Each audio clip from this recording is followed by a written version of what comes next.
श्री स्वामी समर्थ। तर आज आहे गुरुवार आणि गुरुवारच्या सर्वांना स्वामीमय शुभेच्छा।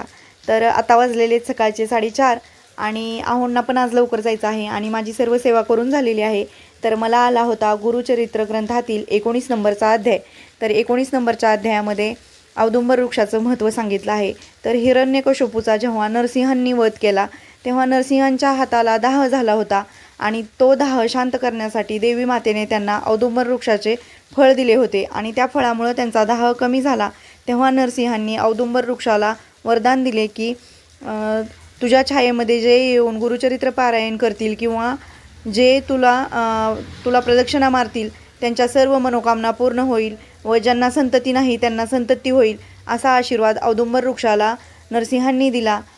हे 19 नंबरच्या अध्यायामध्ये सांगितलं आहे आणि औदुंबर वृक्षाला पुढे जाऊन कल्पतरू म्हणून ओळखलं जाईल असाही वरदान दिलं।